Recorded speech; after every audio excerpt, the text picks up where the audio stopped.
If a mother has a baby and there's nothing, there's no blanket, there's nothing to wrap a baby in except for paper. Many places deliver only in a garbage bag and they wrap their babies up in old newspaper. We have so much here. We are blessed with more. And when a mother who has nothing wraps a baby in a blanket that somebody made, you've changed her world because somebody cares. She's feeling it. She sees it. She can't argue. It is something tangible to touch that somebody cares. Hello, my name is Mary. I kind of coordinate the maternity pack work crew.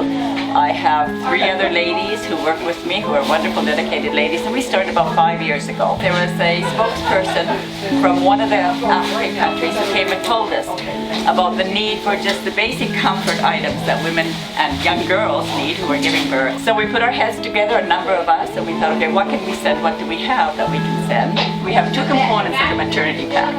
We have a mom's component and a babe's component. The mom gets a large towel, a plastic bag, which she can use when she gives birth, because quite often there isn't anything on the beds, on the mattress, in the hospitals or the clinics.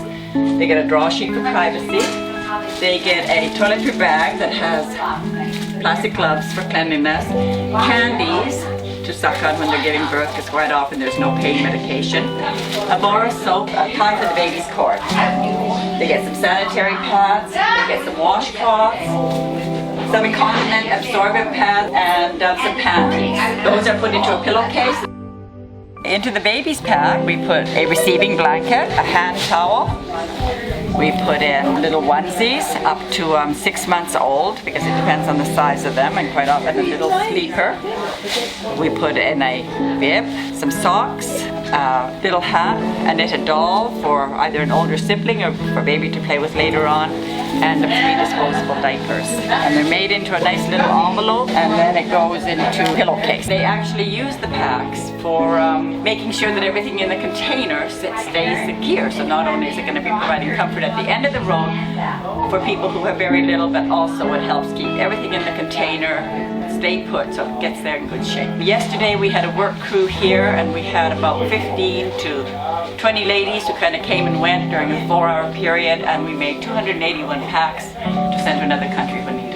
When we get a picture back and somebody's got a baby in a blanket, somebody who's knit, whether somebody in a nursing home or somebody in a home or some children who are learning how to knit, they see a blanket that somebody made and is making a difference on that one person. And every single one of them knit that blanket. And I remember one lady, it was a picture of her blanket. She was absolutely overjoyed that she made a difference in somebody's life.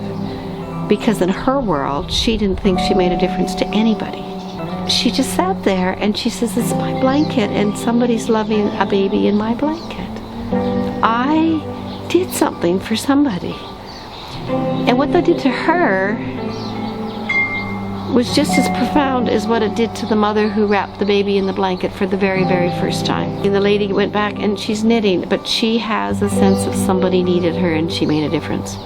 That to me is incredibly profound. It's very, very simple, but it's profound. And I often think about the young girls who are giving birth for the first time. Just 13, 14 years old who have nothing. And at least this will let them know that someone cares for them and someone's thinking about them.